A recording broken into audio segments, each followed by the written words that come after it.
Disclaimer, ये कहानी पूरी तरह से काल्पनिक है। इसमें दिखाए गए सभी कैरेक्टर्स, जगहें और घटनाएं सिर्फ राइटर की इमेजिनेशन का हिस्सा है। इस स्टोरी में कुछ मैच्योर या एडल्ट एलिमेंट्स हो सकते हैं जो सिर्फ 18+ ऑडियंस के लिए सूटेबल है। Listener description is strongly advised. हमारा मकसद किसी भी धर्म, जाति या समुदाय की भावनाओं को ठेस पहुंचाना नहीं। जी दोस्तों, कैसी लगी आपको पिछली एपिसोड? है ना एकदम जबरदस्त। तो चलिए अब इसी शानदार कहानी को आगे बढ़ाते हैं। Chapter 16 to 20। चैप्टर 16 दुर्भाग्य। अगली सुबह आर्यन मेहता की आंखें खुली। रात की थकान पूरी तरह मिट चुकी थी। भाई आर्यन उठ गए। हर्षवर्धन जुनेजा तंबू के बाहर अपनी सुबह की कसरत करते हुए बोला। आर्यन मेहता इस नेकदिल जोड़े को छोड़ना नहीं चाहता था, पर उसे जाना ही था। मैं आपका एहसानमंद हूँ, लेकिन अब मुझे निकलना होगा। एक दिन यह कर्ज जरूर चुकाऊंगा। अनन्या जुनेजा ने एक छोटा सा पैकेट उसकी तरफ बढ़ाया। रास्ते में खाना, मैंने परांठे बनाए हैं। उन गर्म परांठों की ऊष्मा आर्यन के हाथों से होती हुई सीधे उसके दिल तक उतर गई। कल रात बहुत अच्छी नींद आई। आप दोनों का बहुत बहुत शुक्रिया। अरे भाई, कोई बात नहीं, हर्षवर्धन ने खुलकर हंसते हुए कहा। भाई की मदद करना तो फाराजा है। आर्यन अपना सामान समेटने गया। जब उसने हथियारों का बंडल उठाया तो उसकी नजर उस पत्ते पर पड़ी जो उसने रात को निशानी के तौर पर रखा था। वो जमीन पर गिरा हुआ था। किसी ने मेरा सामान छुआ है, यह नामुमकिन है। हर्षवर्धन चौंका। मैंने और अनन्या ने तो नहीं। रुको। हर्षित जुनेजा, इधर आ अभी। तंबू के पीछे छुपकर सुन रहा हर्षित जुनेजा धीरे धीरे सामने आया। तू फिर? हर्षित की नजरें जमीन पर झुक गईं। हर्षवर्धन ने अपने भतीजे के पिछवाड़े पर एक लात जमाई। फिर चोरी की? अभी वापस कर। हर्षित ने होंठ भींचे और अनमने मन से अपने कपड़ों के अंदर से एक 73 बॉस्ट हैंडगन निकाली। भाई आर्यन, जो सजा देनी हो दे दो। इस लड़के की पिटाई होनी चाहिए। कोई बात नहीं। आर्यन ने राहत की सांस ली। गन वापस मिल गई, बस यही काफी है।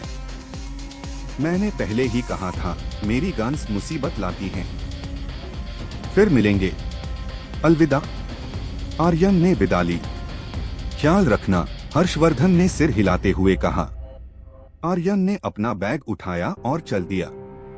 यह एहसान मैं कभी नहीं भूलूंगा। चलता बना आखिरकार, हर्षित ने खुशी से मन में सोचा। कहे, उसे पता ही नहीं कि मैंने 2 गन्स चुराई थीं। वो तंबू के पीछे गया जहां उसने एक डिब्बे में दूसरी गन छुपाई थी। अगर वो वापस भी आए तो मैं मना कर दूंगा, लेकिन इस गन में ट्रिगर क्यों नहीं है?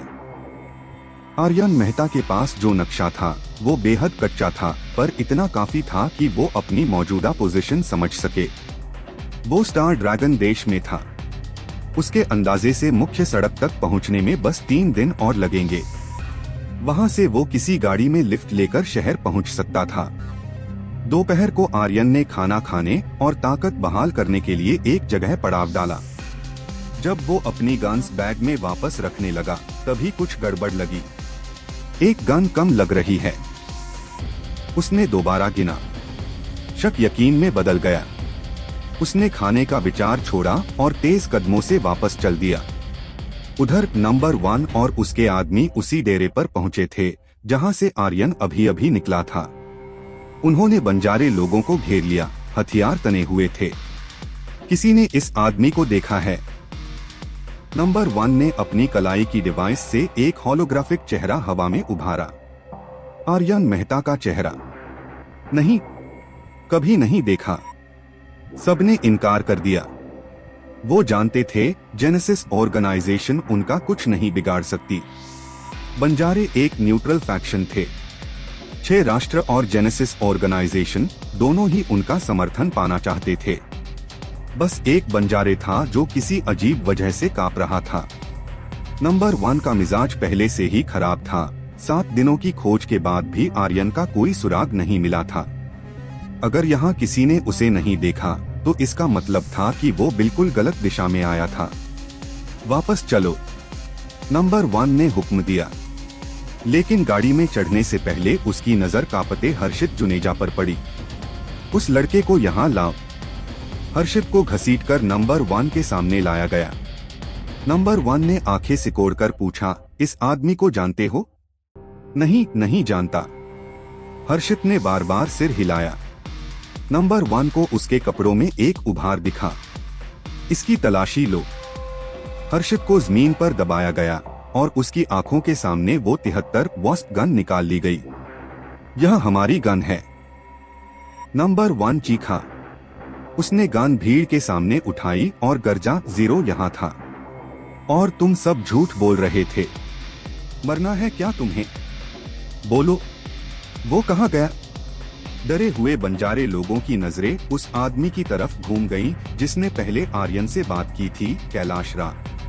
कैलाश कोने में किसी शुतुरमुर्ग की तरह दुबका बैठा था। मुझे क्यों देख रहे हो सब? मैंने तो बस उसे कुछ सामान बेचा था। हर्षवर्धन जुनेजा से पूछो, वो सब जानता है। हर्षवर्धन भीड़ में से धीरे धीरे खड़ा हुआ। मुझे नहीं पता, उसने साफ कहा। कैलाश खुद को बचाने की जल्दी में बोला, कैसे नहीं पता? तुमने उसे अपने यहाँ रात बिताने दी थी। नंबर 1 का चेहरा काला पड़ गया। बाकी बंजारे लोग हर्षवर्धन पर दबाव डालने लगे। सच बता दो, किसी अजनबी के लिए हम सब मरें। हर्षवर्धन ने मन में कैलाश को गालियां दी, फिर गहरी सांस ली। वो उस तरफ गया था। उसने उंगली उठाई, आर्यन की असली दिशा के बिल्कुल उलट दिशा में। बहुत अच्छे। धाय। हर्षवर्धन के माथे में एक छेद हो गया। वो जोर से पीछे गिरा और जमीन पर जा पड़ा। हर्षित एक चीख मारकर रह गया। बस इतनी ही देर में? नंबर 1 ने हर्षवर्धन की लाश को देखा। जो भी आर्यन की मदद करेगा, उसे मारने में उसे एक पल की भी हिचकिचाहट नहीं होगी। ओल्ड हूँ। अनन्या जुनेजा देख नहीं सकती थी, लेकिन उसने सब सुन लिया था। वो भीड़ में से खड़ी हुई और अपने पति को ढूंढने की कोशिश करने लगी। धाय। उसका सिर फट गया। अनन्या का जिस्म जमीन पर ढह गया, अपने पति से बस एक हाथ की दूरी पर। नंबर 1 ने मुंह टेढ़ा किया। खुद ही बुलाया मौत को। हर्षित पछतावे से टूट गया। उसके एक पल की लालच ने यह सब करवाया था। सारे बंजारे सन्न रह गए। जो हुआ वो उनके दिमाग में उतर ही नहीं रहा था। तभी नंबर 1 की ट्रांसमीटर जल उठी। हवा में बॉस का होलोग्राफिक चेहरा उभरा। यह क्या हो रहा है? किसने इजाजत दी मारने की? नंबर 1 तुरंत सिकुड़ गया। जल्दी से बोला, इन बंजारे लोगों ने झूठ बोला तो मैंने सबक सिखाया। हम अभी निकल रहे हैं। जाने दो। जब शुरू कर ही दिया है तो ठीक से खत्म करो। कोई खबर बाहर नहीं जानी चाहिए। नंबर 1 ने सिर हिलाया और एक इशारा किया। शाम ढल चुकी थी। आर्यन मेहता डेरे के पास पहुंच रहा था। तभी खून की बू उसके नथुनों में भर गई। उसका दिल धक से रह गया। मैं बहुत देर कर दी। आर्यन ने डेरे में कदम रखा और एक बीभत्स मंजर उसके सामने था। खून का खेल खत्म हो चुका था। हर्षवर्धन जुनेजा और अनन्या जुनेजा की लाशें उसे देखते ही वो क्रोध से कांप उठा।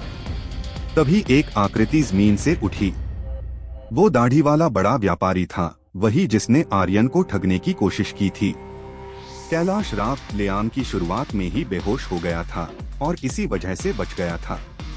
लेकिन खुश होने से पहले उसने देखा कि कोई उसे देख रहा है। जब पहचाना कि यह आर्यन मेहता है तो वो डर से कांपने लगा। आर्यन ने आगे बढ़कर उसकी गर्दन पकड़ी। बता, यहाँ क्या हुआ? Genesis organisation. Genesis organisation. उन्होंने सबको मार दिया क्योंकि हमने बताने से मना किया। वो हमें मारते रहे। तुम्हें बदला लेना होगा। हर्षवर्धन जुनेजा का बदला। चैप्टर 17 वध। खा। आर्यन को एक कमजोर कराह सुनाई दी।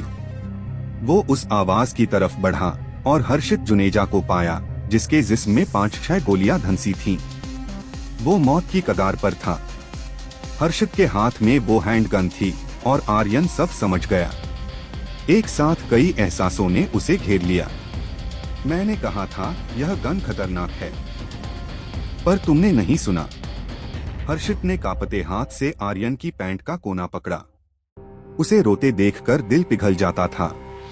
मुझे इतना लालच नहीं करना था। मुझे बहुत पछतावा है। मैं गलत था।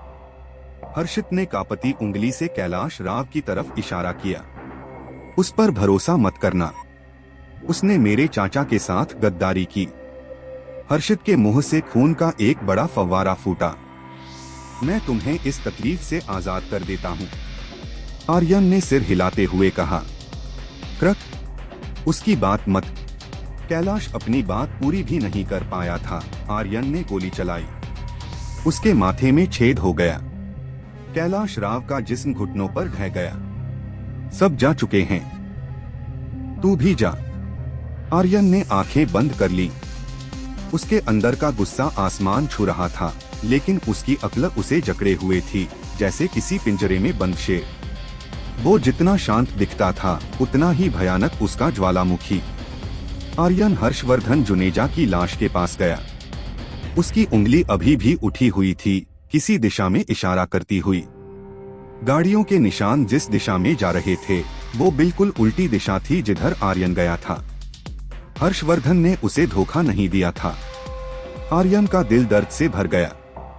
आखिरी पल तक हर्षवर्धन जुनेजा ने उसकी एक अजनबी की रक्षा की थी। क्लास ई क्वेस्ट सक्रिय हुआ। बदला क्वेस्ट संकेत टेस्ट सब्जेक्ट स्क्वाड को खत्म करो। क्वेस्ट इनाम 15,000 एक्सपीरियंस। आर्यन ने जोड़े की लाशों से विदा ली और तंबू के अंदर गया, हर्षवर्धन की वो कीमती बेयनेट मस्केट उठाने के लिए। एक पल के लिए जैसे वो गन चमकी, जैसे उसने आर्यन को पुकारा। तुम भी बदला लेना चाहते हो ना अपने साथी का?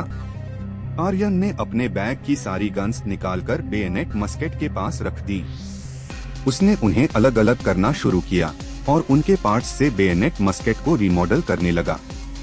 आर्यन की बेसिक असेंबली और बेसिक एनहांसमेंट दोनों LV-10 पर थी। नाम भले ही सामान्य लगते थे, पर एक मैकेनिक के लिए ये दोनों एबिलिटीज अनमोल थीं। Bayonet rifle modified, grade average, base stats, damage 66-69, fire rate 1.1S, magazine capacity 10, effective range 450 meters, power output 37, bonus +2 dexterity, लंबाई 0.86 मीटर्स, वजन 8.3 किलोग्राम। एडिशनल इफेक्ट एक्यूरेट, हवा का असर कम। एडिशनल इफेक्ट पियर्सिंग, बड़े कैलिबर के लिए मॉडिफाइड। विवरण, यह बदले की प्यासी है। आर्यन ने अपनी स्नाइपर बुलेट्स गिनी, 25, सब रजत तलवार से लूटी हुई। 2 गाड़ियां थीं, यानी दुश्मन 12 से ज्यादा नहीं होंगे। आर्यन जंगल में उनके पीछे चल पड़ा। वो जानता था कि गाड़ी को पकड़ना नामुमकिन है, लेकिन यह उसकी योजना भी नहीं थी। जब दुश्मनों को पता चलेगा कि उन्हें झूठी दिशा दी गई, तो वो वापस लौटेंगे और तब आर्यन उनका इंतजार करेगा घात लगाकर। वो भाग भी सकता था, उल्टी दिशा में जाकर उन्हें हमेशा के लिए झटका दे सकता था। लेकिन भीतर से एक आवाज आई, भागे तो पछताओगे। यह क्वेस्ट की बात नहीं थी, यह निजी था। जेनेसिस, आर्यन के मुंह से नफरत टपकी। रात का जंगल घुप अंधेरा, इतना काला कि हाथ भी नहीं दिखता। दूर से भेड़ियों के रोने की आवाज। आर्यन 3 घंटे से घात में लेटा था। तभी इंजन की आवाज आई। आर्यन का चेहरा तन गया। दूर से 4 हेडलाइट्स चमकी। आ गए आखिरकार, उसने शांत आवाज में कहा। नाइट विजन गॉगल्स पहने, 2 गाड़ियों का आकार साफ दिखा। उसने राइफल कॉक की, सांस रोकी, निशाना साधा। 8 सेकंड, फिर ट्रिगर दबाया। एक पल में स्नाइपर बुलेट सैकड़ों मीटर की दूरी तय करके आगे वाली गाड़ी के टायर में धंस गई। टायर फटा, गाड़ी एक पेड़ से जा टकराई। गाड़ी चलाना आता भी है? नंबर 1 चीखा, दिमाग अभी भी घूम रहा था। लीडर, टायर फटा है। लो प्रेशर टायर कैसे फट सकता है? एक एजेंट घुटनों पर बैठकर टायर देखने लगा। इसमें गोली है, वो चीख पड़ा। घात, घात लगाई है। और तभी नंबर 1 के पास खड़े एक एजेंट का सिर स्नाइपर बुलेट से उड़ गया। खून नंबर 1 के चेहरे पर बिखर गया। जमीन पर लेट जाओ, वो चिल्लाया। सब एजेंट्स जमीन पर गिर पड़े। एक घुटन भरी खामोशी छा गई। सब डरे हुए थे। सिर्फ नंबर 1 था जो नसें काबू में रख सका। उसने तुरंत रीइंफोर्समेंट्स बुलाई। टेस्ट सब्जेक्ट स्क्वाड फंस गई थी।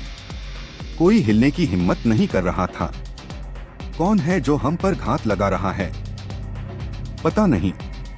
इतना अंधेरा है, उसके पास जरूर नाइट विजन गॉगल्स हैं। अब क्या करें? रुके रहते हैं जब तक रीइंफोर्समेंट्स न आ जाए।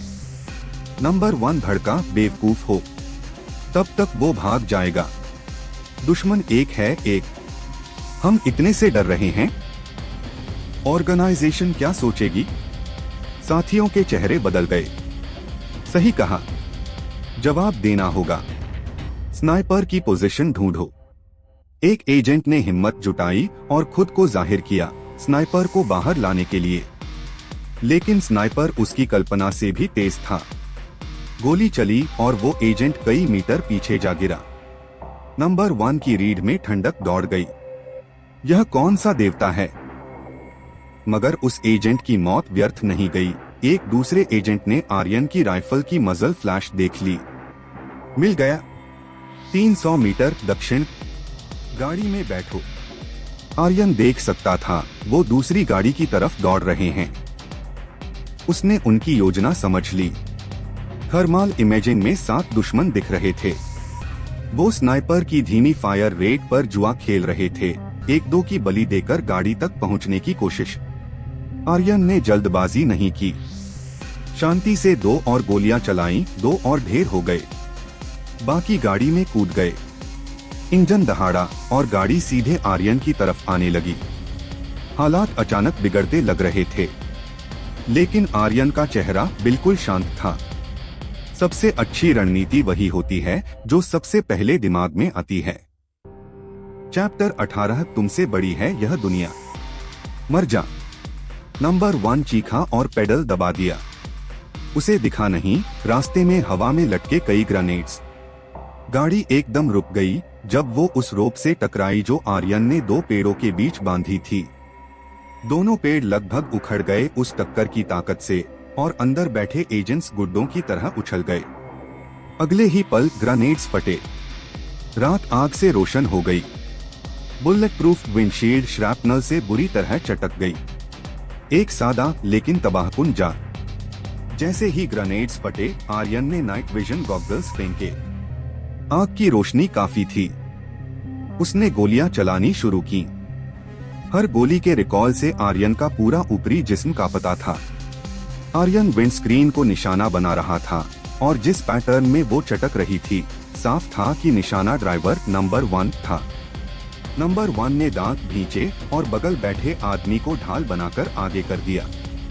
अगले पल विंडस्क्रीन चकनाचूर हुई और वो बेचारा आदमी। गाड़ी से निकलो। बचे हुए एजेंट्स उछलकर बाहर आए।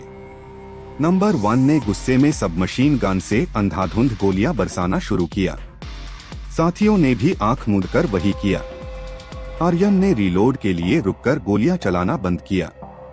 गोलियां उसके इर्द गिर्द सनसनाती रहीं, पर आर्यन जानता था उन्हें उसकी एग्जैक्ट पोजीशन नहीं पता। वो बस घबराहट में गोलियां फेंक रहे थे। उसने धैर्य से उनके रीलोड का इंतजार किया। एजेंट्स को जल्द ही एहसास हुआ उन्होंने गलती की, पर तब तक देर हो चुकी थी। इनिशिएटिव आर्यन के हाथ था। धाय धाय धाय। आर्यन की गोलियों में एक अजीब सा सुरीलापन था। एक एक करके साथी गिरते देख नंबर 1 कांपने लगा। अंधाधुंध गोलियां चलाते हुए वो चिल्लाया, तू है कौन? सामने आ। उसका आत्मविश्वास पूरी तरह टूट चुका था। Click click click. फिर गोलियां खत्म।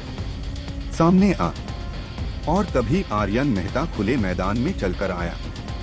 नंबर 1 की आंखें फटी की फटी रह गईं। यह कैसे हो सकता है? उसने कभी सोचा भी नहीं था कि आर्यन पलटवार करेगा। अपने घमंड में उसे यकीन था आर्यन जान बचाकर भाग रहा होगा। तमाम सबूतों के बावजूद उसने मानने से इनकार किया था। अब सच उसके सामने था। जीरो उससे कहीं बेहतर था। उसका झूठा अहंकार पल भर में जलन में बदल गया। मैं बेहतर टेस्ट सब्जेक्ट हूं, तू फेलियर है। एक नाकाम प्रयोग। उसने हैंडगन निकाली, गोली चलाने की कोशिश की, लेकिन आर्यन तेज था। स्नाइपर बुलेट ने नंबर 1 का पूरा दाहिना हाथ उड़ा दिया। नंबर 1 ने भय से अपनी दाईं तरफ देखा। आर्यन ने फिर गोली चलाई, इस बार टांग में। नंबर 1 जमीन पर गिर पड़ा। फिर आर्यन ने आराम से रीलोड किया और एक एक करके बाकी अंग भी तोड़ता गया। नंबर 1 बेबस जमीन पर पड़ा था, नफरत भरी आंखों से आर्यन को देख रहा था। जीरो वो जख्मी जानवर की तरह चिल्लाया, चुप रह। आर्यन ने आगे बढ़कर उसके जबड़े पर एक जोरदार लात मारी। जानना है मैंने तुझे आखिर के लिए क्यों छोड़ा? क्योंकि मैं नहीं चाहता कि तुझे जल्दी मौत मिले। नंबर 1 जमीन पर तड़प रहा था, जवाब देने की हालत में नहीं था। जख्मों से खून लगातार बह रहा था। तभी उसके कटे हुए हाथ की कम्युनिकेशन डिवाइस जल उठी। हवा में एक होलोग्राफ उभरा, बॉस का चेहरा। जीरो बस करो। आर्यन की भौहें तन गईं। मैं जेनेसिस ऑर्गेनाइजेशन का लीडर हूँ। क्या सच में लगता है तुम हमसे बच सकते हो? चाहे कहीं जाओ, जेनेसिस ऑर्गेनाइजेशन तुम्हें ढूंढ लेगी। लेकिन मैं तुम्हें एक मौका दे सकता हूँ। कैसा मौका? आर्यन ने सपाट लहजे में पूछा। संगठन में वापस आ जाओ। मैं तुम्हारी यादें सुरक्षित रखूंगा। तुम्हें वो पोजीशन मिलेगी जिसके तुम हकदार हो। बॉस सच में आर्यन की ताकत से प्रभावित था। नंबर 1 का चेहरा तमतमा गया। इतने लोगों को मारने के बाद भी उसके साथ इतनी नरमी। आर्यन ने नंबर 1 की तरफ देखा और तंज से बोला, इतने लोग मारने के बाद भी तुम मुझे अपने साथ लेना चाहते हो? वो सब फेलियर्स थे। उनकी मौत का कोई मातम नहीं। बॉस ने फौरन जवाब दिया। नंबर 1 का जिस्म कांपा। मुझे क्यों लगे कि मैं तुम्हारे नीचे काम करूं? हम मिलकर कुछ बड़ा करने के लिए बने हैं। हमसे जुड़ो। हिचकिचाहट किस बात की? ओह, मैं समझ गया। तुम अभी भी पुराने बर्ताव से नाराज हो। इतने छोटे मत बनो, बड़ी तस्वीर देखो। हमारे असली मकसद के सामने ये सब तुच्छ बातें हैं। आर्यन ने ठंडे लहजे में जवाब दिया, तुम्हारी आइडियोलॉजी में मेरी कोई दिलचस्पी नहीं। तुमने मेरे दोस्तों को मारा, इसलिए तुम मेरे दुश्मन हो। बस इतनी सी बात है। अगर तुम हमसे नहीं जुड़े तो इस दुनिया में तुम्हारे लिए कोई जगह नहीं। मैं तुम सबको मिटा दूंगा। आर्यन ने ऐलान किया। यही एकमात्र रास्ता था। बॉस जोर से हंसा। मिटा दोगे? तुम क्या समझते हो खुद को?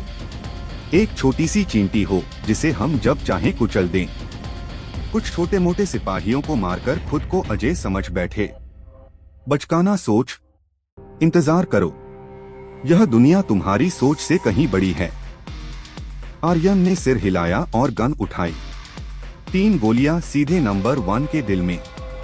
टेस्ट सब्जेक्ट स्क्वाड का अस्तित्व मिट गया। बॉस का मास्क भी उसकी आग छुपा न सका। पछताओगे? उसने बर्फीले लहजे में कहा। और ट्रांसमिशन बंद हो गई।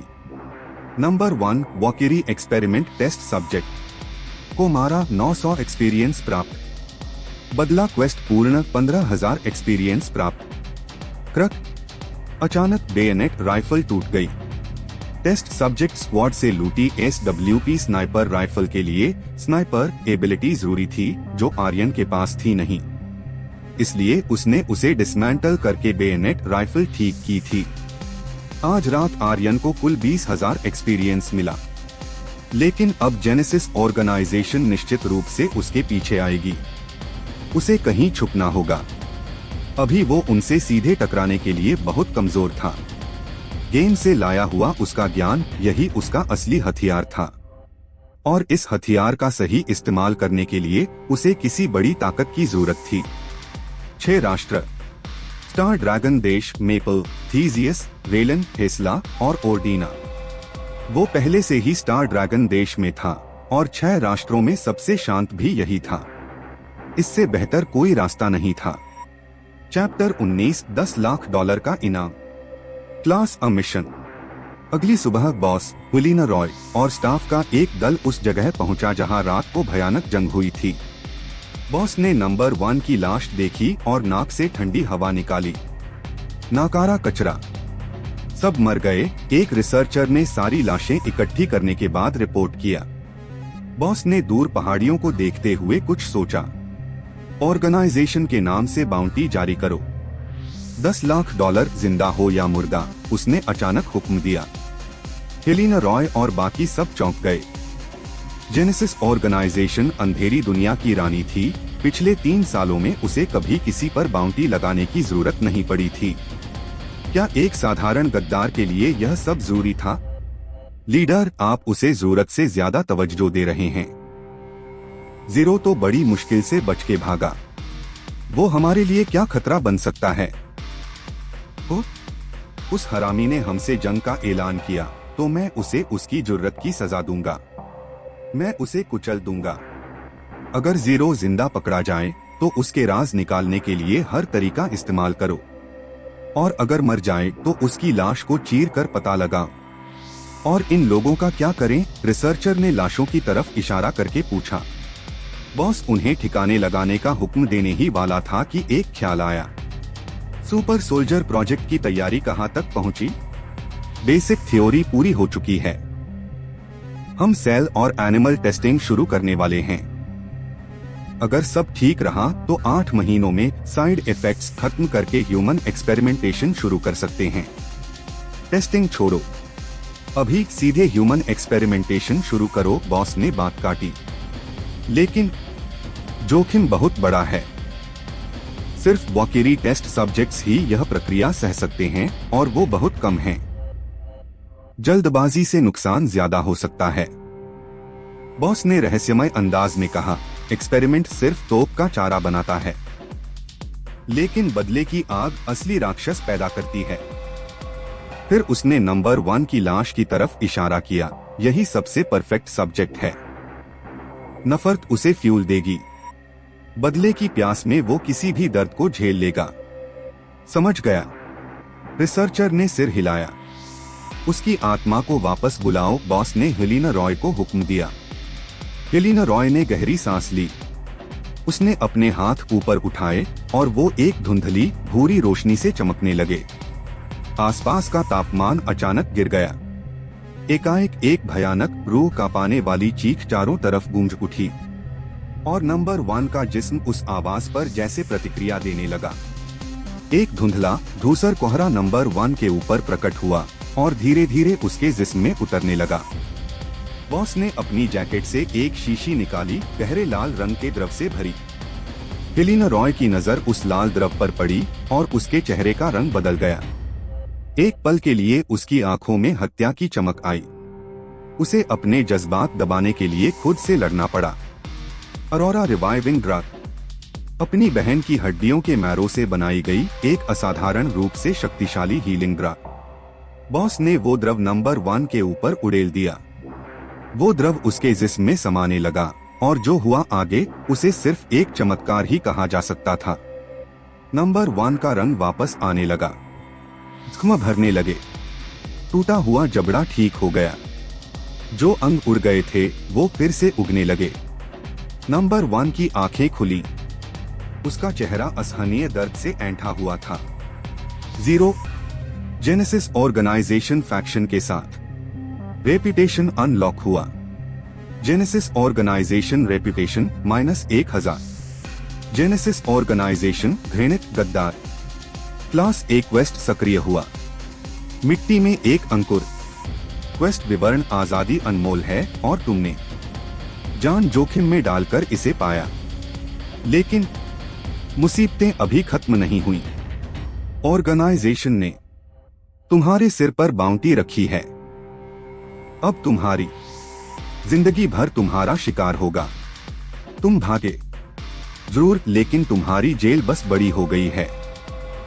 सच्ची आजादी का एक ही रास्ता है। तुम जानते हो क्या करना है। क्वेस्ट टिप, यह एक अचीवमेंट क्वेस्ट है। ऑर्गेनाइजेशन को जितना नुकसान पहुंचाओगे उसी हिसाब से इनाम मिलेगा। मौजूदा achievement rate 0%। Note, achievement rate बदल सकती है। 20% से कम पर क्वेस्ट फेल, 20% से ज्यादा पर टियर के हिसाब से इनाम। सामान्यतः क्लास बी और उससे ऊंचे क्वेस्ट्स मुख्य कहानी से जुड़े होते थे, बड़े इवेंट्स से। वर्जन 1.0 में नीलग्रह पर सबसे बड़ा इवेंट था 6 राष्ट्र और जेनेसिस ऑर्गेनाइजेशन के बीच का टकराव, और प्लेयर्स को यह चुनने का अधिकार था कि वो किसके साथ जाएं। आर्यन मेहता को याद था, काफी प्लेयर्स ने जेनेसिस ऑर्गेनाइजेशन का साथ चुना था, यानी आगे उसे उन प्लेयर्स से भी लड़ना पड़ सकता था। हालांकि जेनेसिस ऑर्गेनाइजेशन न जीती थी न हारी, पर उसे भारी नुकसान उठाना पड़ा था। आर्यन को पता था कि कई और फैक्शंस भी ऑर्गेनाइजेशन के खिलाफ थे। 20% कुल नुकसान का योगदान, यह मांग बहुत बड़ी लगती थी। फिर भी आर्यन ने बिना हिचकिचाए क्वेस्ट एक्सेप्ट कर लिया। कोशिश में क्या नुकसान, यही मुख्य क्वेस्ट लाइन है। वर्जन 1.0 में नीलग्रह के इवेंट्स का केंद्र जेनेसिस ऑर्गेनाइजेशन ही था।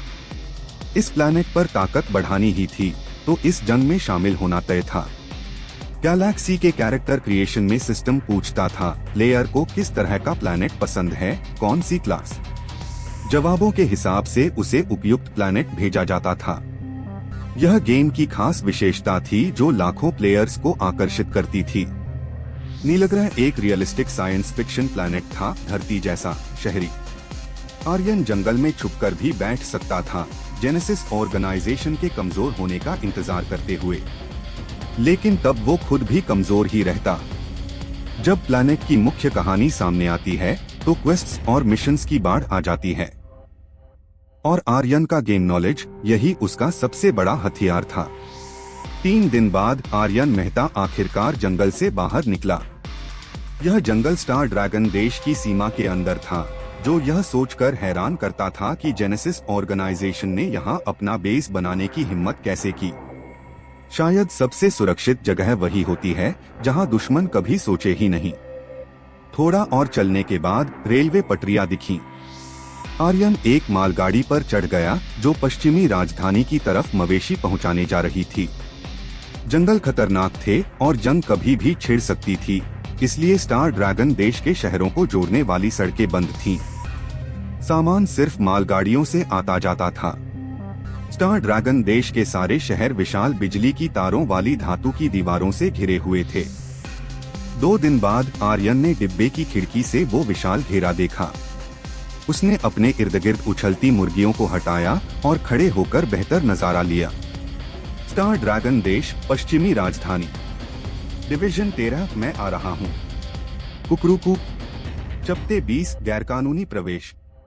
स्टार ड्रैगन देश 6 राष्ट्र में से एक। यहाँ की अधिकतर आबादी पीले रंग के लोगों की थी। राष्ट्रीय प्रतीक था एक आकाशीय अजगर। स्टार ड्रैगन देश और जेनेसिस ऑर्गेनाइजेशन की दुश्मनी एंड्रिया की लड़ाई से शुरू हुई थी। उस जंग के सबसे नाजुक दौर में जेनेसिस ऑर्गेनाइजेशन ने स्टार ड्रैगन देश के दुश्मनों से हाथ मिलाकर उसके शहरों पर बड़े हमले करवाए थे। लाखों लोग मारे गए। स्टार ड्रैगन देश को अपनी सेनाएं वापस बुलानी पड़ी और 6 राष्ट्र में उसका दबदबा काफी कमजोर हो गया था। अब स्टार ड्रैगन देश के हर शहर को कांटेदार तार वाली विशाल बिजली की दीवारें घेरे हुए थीं। शहर में घुसने का एकमात्र रास्ता मुख्य द्वार था। मालगाड़ी शहर के बाहर खुले आसमान वाले स्टेशन पर रुकी। वो जगह किसी मिलिट्री बेस जैसी थी, बंकर्स, वॉच टावर्स, हर कोने पर तैनात फौज। 1000 से ज्यादा बंजारे लोग स्टेशन के चौक पर उतरे। वो सब जांच के लिए लाइन में लग गए। सिर्फ उन्हीं को अंदर जाने दिया जाता था जिनके पास न हथियार हो न संक्रामक बीमारी। 6 राष्ट्र सभी बंजारे लोगों का स्वागत करता था। जंग ने इंसानों की और हुनर की कमी पैदा कर दी थी, लेकिन आर्यन मेहता को जांच से बचना था। जेनेसिस ऑर्गेनाइजेशन ने उस पर बाउंटी लगाई थी। अगर पहचान गए तो डिवीजन 13 तक पहुंचने से पहले ही सब खत्म हो सकता था। सौभाग्य से एक रास्ता था। गेम में जब किसी प्लेयर पर किसी देश का वारंट होता था तो वो एक स्मगलर एनपीसी को फी देकर अंदर घुस सकता था। स्टेशन के एक कोने में एक बेहद साधारण सा दिखने वाला आदमी था। न वो लाइन में खड़ा था, न किसी का इंतजार करता दिख रहा था। यही था स्मगलिंग का सरगना, और आमतौर पर वो सिर्फ अपने भरोसेमंद लोगों की ही मदद करता था। तभी उसने देखा कि एक कमजोर सा दिखने वाला नौजवान उसकी तरफ आ रहा है। आर्यन मेहता सुरक्षित है? उसने पूछा। सरदार ने आर्यन को ऊपर से नीचे देखा। चेहरा अनजाना था। सुरक्षित? उसने अनजान बनते हुए पूछा। इनसे काम चलेगा? आर्यन ने अपना बैग उसकी तरफ उछाला। सरदार ने खोलकर देखा। ये तो बंदूकों का ज़खीरा है। यह नौजवान किस गिरोह का सरदार है? पश्चिमी राजधानी में गन्स पर पाबंदी थी। आर्यन को उन्हें किसी तरह ठिकाने लगाना ही था। काफी है, बिल्कुल काफी है। तुम्हें मेरे काम के बारे में कैसे पता चला? तुम्हें मतलब नहीं। सरदार को बुरा नहीं लगा। वो जानता था उत्साह में ज्यादा सवाल पूछ दिया। वो उठा और आर्यन को इशारा किया, पीछे आओ। स्टेशन के बाहर एक वैन खड़ी थी। अंदर पहले से कुछ सवारियां थीं। आर्यन के आते ही सबकी नजरें उस पर टिक गईं। उसने चुपचाप एक कोने में जगह बनाई और बैठ गया। वैन की खिड़कियों पर काली टेप चिपकी थी। वो उन्हें एक गुप्त मिलिट्री साइड एंट्रेंस तक ले जाएगी। जब तक दाम सही हो, ड्यूटी पर तैनात ऑफिसर आंखें मूंद लेता था। आर्यन के बगल में एक छोटे कद का नौजवान बैठा था। बोरियत में और आर्यन को शांत और सरल देखकर वो बोल पड़ा, छोटे भाई, पहली बार पश्चिमी राजधानी आए हो? आर्यन ने उसे देखा। हाँ, आपको कैसे बुलाएं? माँ जी। और तुम? आर्यन भाई, पहली बार हो तो मैं शहर से मिलवाता हूँ। पश्चिमी राजधानी 8 जिलों में बंटी है। डिस्ट्रिक्ट 1 सरकार और अफसरों का, वहाँ कोई नहीं जा सकता। बाकी 7 जिलों में अपनी अपनी खासियतें हैं, लेकिन असल में सब अंडरवर्ल्ड के बड़े नामों के हाथ में हैं। याद रखो, कभी उन्हें नाराज मत करना, वरना जान गई समझो। आर्यन ने मन में सोचा, यह बड़े नाम असल में छोटे मोटे गुंडे ही होंगे। माँ जे साफ तौर पर शेखी बघार रहा था। फौज का क्या? आर्यन ने पूछा। वो क्या करेंगे? जिलों पर छापा मारेंगे। मेरा कजिन तो एक बड़े बॉस का दाहिना हाथ है। मैं यहाँ उसकी खाखा मदद करने आया हूँ। माँ जे ने गर्व से कहा। वाह, बहुत कूल हो यार। तारीफ सुनकर माँ जे फूला नहीं समाया। बिल्कुल, मेरा कजिन पश्चिमी राजधानी में काफी बड़ा नाम है।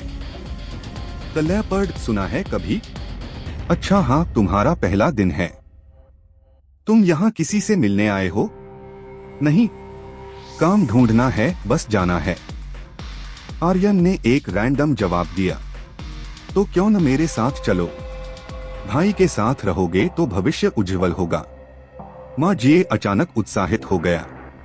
आर्यन ने मना किया, पर माँ जे आसानी से हार माने तो माँ जे क्या?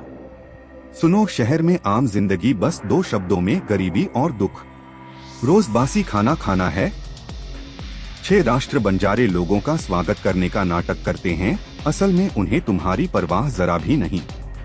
मेरे साथ आओ, पूरी जिंदगी पेट भरा रहेगा। नहीं, आर्यन के बार बार मना करने से माँ जे खींच गया। मूर्ख, बाद में पछताओगे। मुझसे रोने मत आना।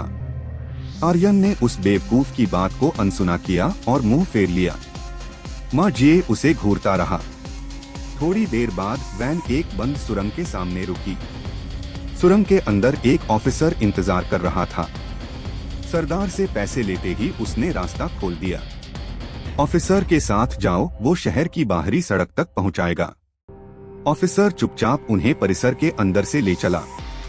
जब वो धूप में बाहर निकले तो दूर ऊंची ऊंची इमारतों की कतार उनका स्वागत कर रही थी। जैसे जैसे समूह बिखरा, माँ जे ने एक बार और आर्यन को घूरा और अपनी राह ली। आर्यन सड़क पर चलने लगा। उसके फटे पुराने कपड़े सबकी नजर खींच रहे थे। जेब में एक पैसा नहीं था। प्यास बुझाने के लिए भी पब्लिक वाटर डिस्पेंसरी ढूंढना पड़ा। 7 दिन की बदबू उसके जिस्म से चिपकी थी। लेकिन आर्यन मेहता के लिए यह सब कोई समस्या नहीं थी। आधे घंटे बाद आर्यन मेहता एक शॉपिंग मॉल से बाहर निकला। सफेद शर्ट, काली पैंट, मुंह में सिगरेट, नई एबिलिटी अनलॉक हुई LV1 चोरी। चोरी चोरी की सफलता दर बढ़ाता है। अपनी पिछली जिंदगी में उसने देखा था कि रियल लाइफ स्किल्स गेम में भी काम आती थीं। जैसे मिलिट्री बैकग्राउंड वाले प्लेयर्स को शूटिंग एबिलिटीज जल्दी समझ में आती थीं। जैसा कहते हैं, एक हुनर ज्यादा कभी नुकसान नहीं। आर्यन ने चोरी की कला सिर्फ इसलिए सीखी थी ताकि चोरों से खुद को बचा सके। मैं चोर नहीं, बिना सबूत के आरोप मत लगाओ। मैं आर्यन मेहता एक कानून का पाबंद देशभक्त नागरिक हूँ। स्कूल कॉलेज में हमेशा टॉप 3 में रहा। लोग हमेशा मेरी तारीफ करते थे, कितना नेक लड़का है। मैंने कभी किसी लड़की को ताका तक नहीं, तो चोरी तो दूर की बात है। और अभी खा मैं बस किसी भले इंसान से थोड़ी रकम उधार ले रहा हूँ, मजबूरी में। समझे ना भाई। अगले अध्याय में आर्यन मेहता पश्चिमी राजधानी की उन गलियों में उतरेगा जहाँ खेल अभी शुरू हुआ है। जी दोस्तों, कैसी लगी आपको यह शानदार कहानी? हमें पूरी उम्मीद है कि इस आलमी शोहरत यफ्ता स्टोरी से आप भरपूर एंजॉय कर रहे होंगे। अब यह कहानी अपने सबसे सनसनी खाइज मोड पर पहुंच चुकी है, जहां हर नए चैप्टर के साथ नए एडवेंचर्स, खतरनाक चैलेंजेस और हैरान कुन राज सामने आ रहे हैं, जो इस कहानी को मजीद दिलचस्प और दिल धड़का देने वाला बना रहे हैं। तो आइए सुनते हैं आज की जबरदस्त और ससनी खिसकस्ट। और हाँ, अगर आपको हमारी मेहनत पसंद आ रही है तो वीडियो को लाइक, शेयर और चैनल को सब्सक्राइब करना मत भूलिएगा। जुड़े रहिए माय FM नॉवेल्स के साथ।